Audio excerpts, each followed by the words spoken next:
Okay, so I wanted to do a bit of an update video on the Kyotte creature I was working on. I believe last time I just did like a rough conception outline, and then so I fixed it up, made it look more presentable.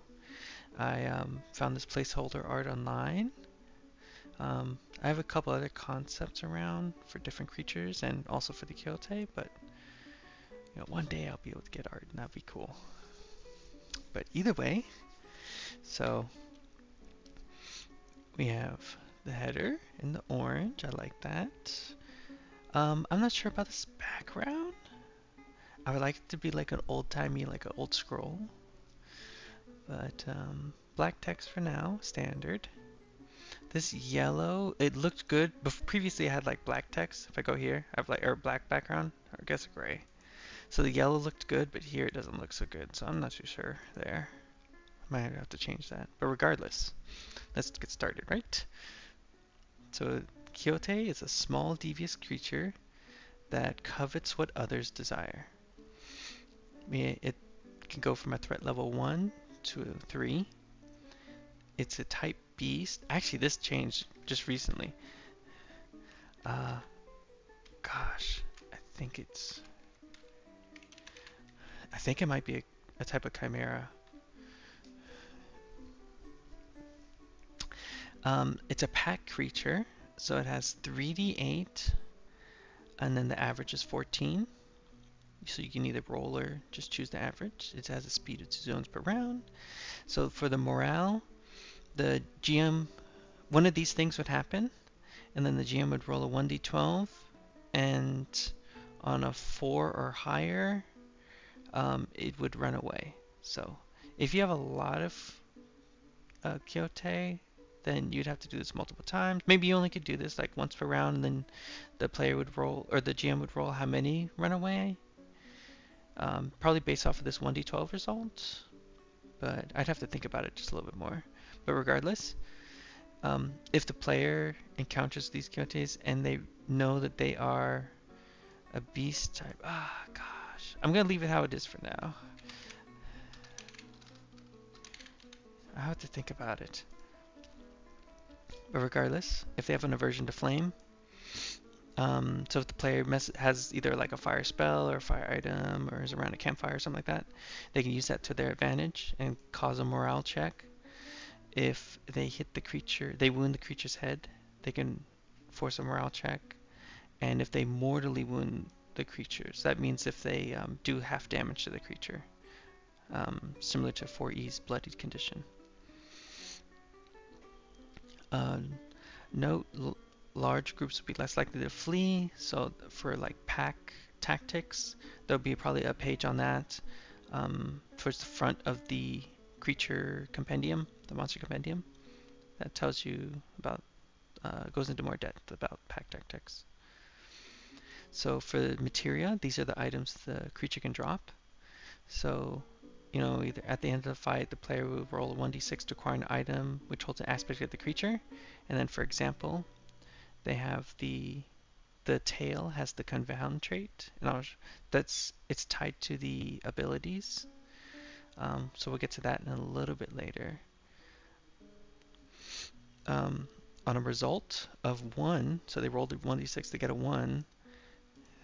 One of the Kyotes had a threshold clenched in their jaw, and then there will be a page that discusses thresholds. But here's different types of thresholds and then examples I came up with. So a threshold is one type is that of Umbra. Oh, I should probably number these actually. No, wait, you're not rolling for this. Never mind.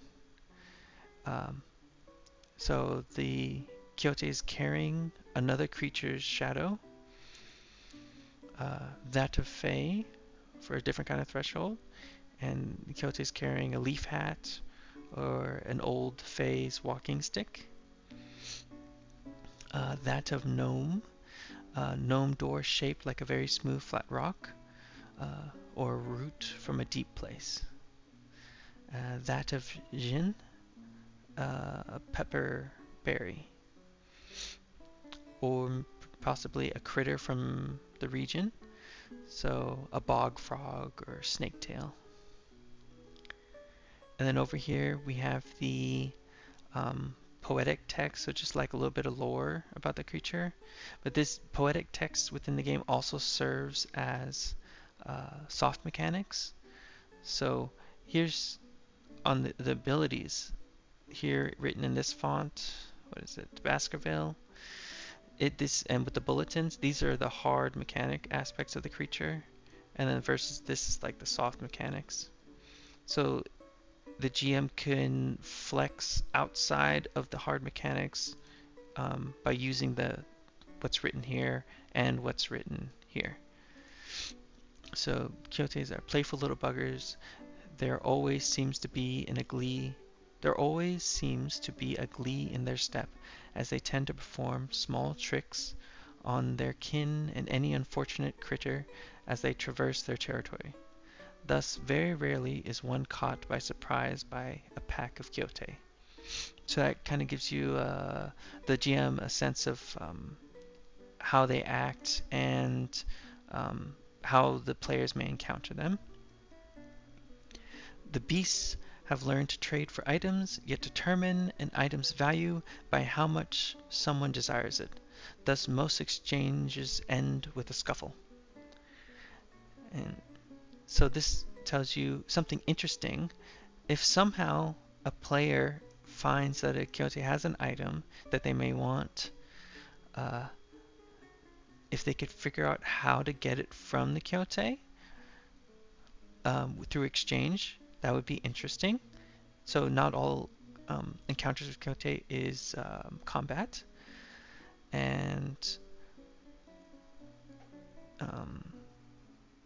this weird juxtaposition between how they want something the most valuable. If you can either trick the trickster, or maybe another player wants something else. Maybe you can lean on that.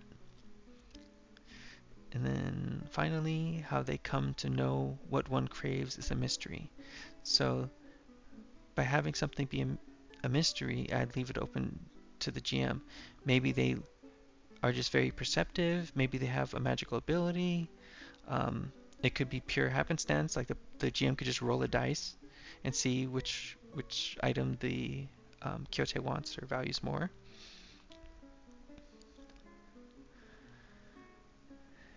And this is like little text about like lore slash something interesting.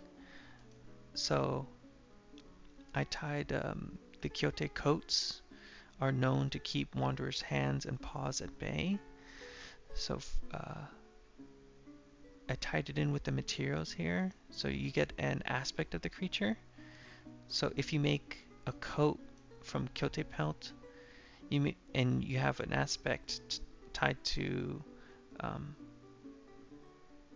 keeping something from being taken from you. So this section here is the abilities, and I labeled them 1 through 6. So the GM could just play it standard, and each Kyotte has all 6 abilities. The GM could roll a dice and limit like let's say you roll a d6 and you get like a 4. Then you would get like 4 out of 6 abilities, or maybe they only have the 4th ability. It just depends how the GM wants to play it. And also, let's say it comes to the GM's turn. Instead of choosing an ability, they can also roll the d6 die. Have the dice decide what the Kyotte does. And each ability is tied to a limb. And so for example, I have the head, and the ability is bite. And then the soft mechanical text says, if nothing is in the Kyotte's maw, then is more likely to bite at their quarry. And then the hard text says, the Kyotte clings to the PC. The PC must make a power roll to free themselves. That again means that the PC must roll over their weird to free themselves from the Kyotte before it gnaws at their flesh. And then this specific ability, not all abilities, but some of them will have a secondary effect. So in this case, it has gnaw, and hunger drives the Kyotte to rend flesh. The PC must make a power roll to free themselves from bite or suffer 1d4 wounds. So once again, the PC has a second chance to make a power roll to free themselves before they suffer 1d4 wounds.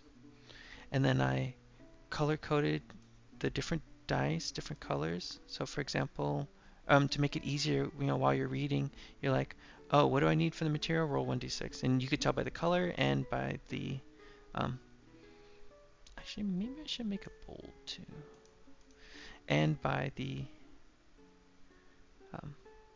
by the color.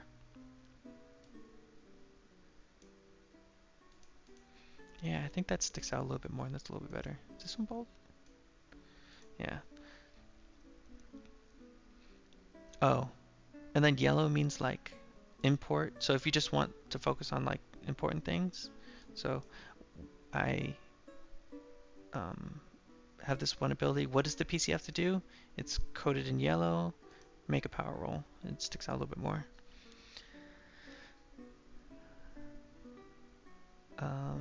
So for the second ability, Yelp, upon being injured, Kyotte wails and woes as the brethren emerges. And for the hard text, you call 1d8 Kyotte from the pack. And then each dice will have its own unique color.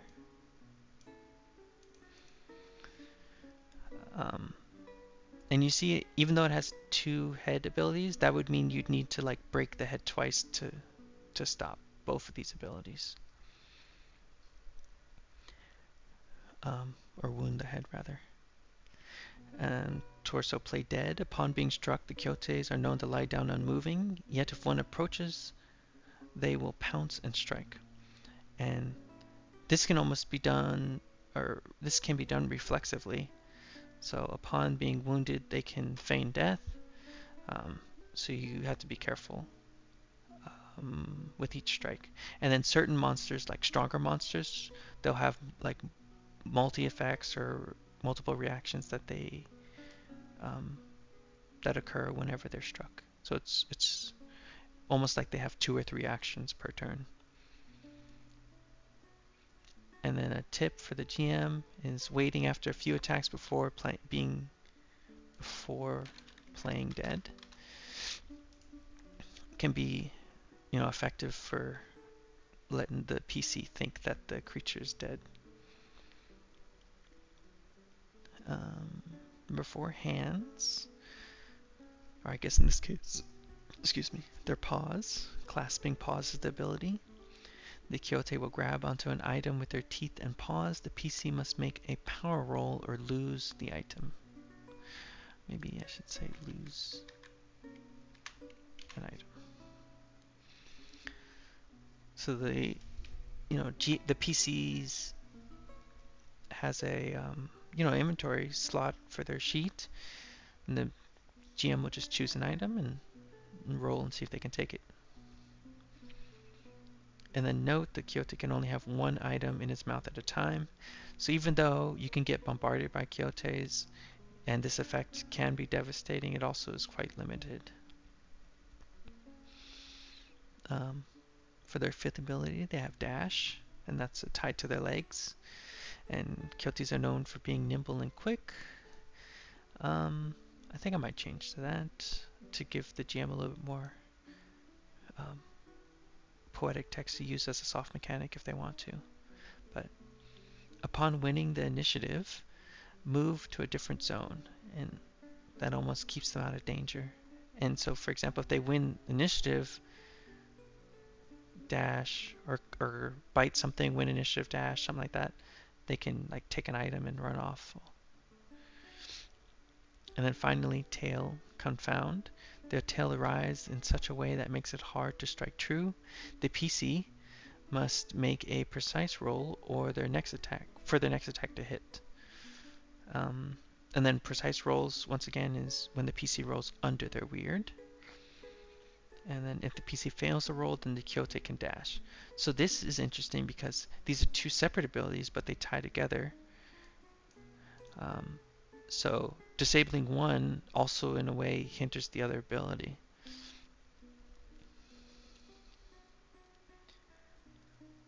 And then earlier I was talking about the materia. So the tail has the confound trait. So this soft mechanic, it has this mechanic or this ability rather tied to it.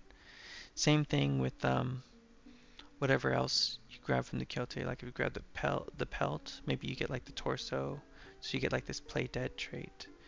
If I go here, so for material crafting, I need to work on it more, but when harvesting a creature's materia, the PC is essentially attempting to harvest an aspect of the creature. So for example, if a PC successfully harvests a pelt from a creature that can generate white flame, then they can gain a resistance to, I'll say white. They can gain a resistance to white flame. Thusly, each materia has a unique property. Note, each creature page should have basic offense and defense armaments, or now its abilities, but so the creature has abilities that the PC can basically acquire through an item and then craft something interesting from it. And then it's up to the PC to try and take what they got and make use of it in some way. And let's say they can't, or whatever ability they have they don't care for, they can obviously, sell the pelt or whatnot and get some money for it. So if I go here, and what threshold items are is they're like lodestones. So they're just uh, these objects that make it easier to um, open thresholds to transfer to other realms. So there's like the realm of Fae, the realm of Gnome, the Umbral realm, and the realm of Jinn. Um, and then also there's these storm mechanics within the game. So if a PC has a realm stone while they're in one of these storms, typically the storm, no one wants to traverse during storms because it's possible you can end up lost or someplace in another realm. Imagine, for instance, you're climbing a mountain and there's a blizzard that comes by. And then once the blizzard clears, you're still traversing through the blizzard. Once the blizzard clears, if you survive, you're now like on top of this peakless mountain. The mountain swells and swells and swells, and you're on top of, you're in a different realm now. But if you have one of these lodestones or realm stones, then you have better chance of staying within your world, depending on which stone you have. So that's useful for, that's why it's useful to have these types of items. And then as like a little note page at the bottom, for the GM, it's like if a PC acquires a threshold item, entwining that item with an NPC or event can add a diegetic way for integrating aspects of the world. So for example, let's say you end up getting one like a threshold that is that of Fae, and you get like a leaf hat. Then perhaps you end up encountering the Fae that had their leaf hat stolen from them by the Kyotte. And then they either want it back, or maybe they want to trade, or they end up playing tricks on you, depending on what kind of Fae it is. And then that can lead to different quests and growth of the world, expansion of the world. But I'm thinking like for a page, for a monster page, I feel like this is pretty good. It's simple enough. I'm not too sure about like the font size, like maybe that should be bold too. But either way, I think that's kind of the format I want to go. There's still questions I have, like how straightforward some of this is. Like 2 zones per round is a bit vague. Maybe I could change how that's structured. the colors, like this yellow, obviously doesn't go with this background. If I get like the proper background I want to use, maybe I'll try the yellow again, but more than likely I'm going to change that. I do like the dice being different colors. I feel like that's become super straightforward, and them being bold, so it's easy to read, easy to see, find throughout the page. And then numbers, I think, should be um, either color coded slash bold as well. I feel like that's super helpful for everyone. But regardless, this is the slight little update. It still took, oh my gosh, 20 minutes. Um, if you guys stayed through the end, thank you for watching, and may the weird and wondrous find you well.